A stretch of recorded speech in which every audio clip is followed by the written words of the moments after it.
be wired at a very fundamental level to help other people.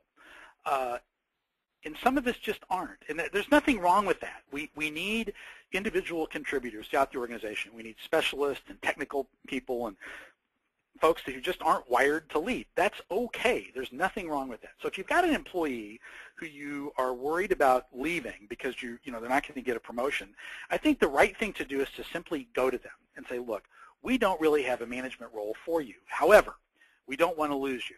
So what is it we can do to make sure that you get the career advancement and the opportunities that are going to keep you happy and satisfied and not lose you?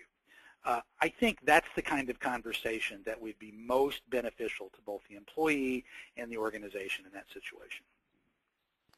Yeah, great question. Great suggestions, Chris. This next one is lost. Oh, right. So do you have any suggestions for LinkedIn groups or networking activities that we could offer to our employees and new managers?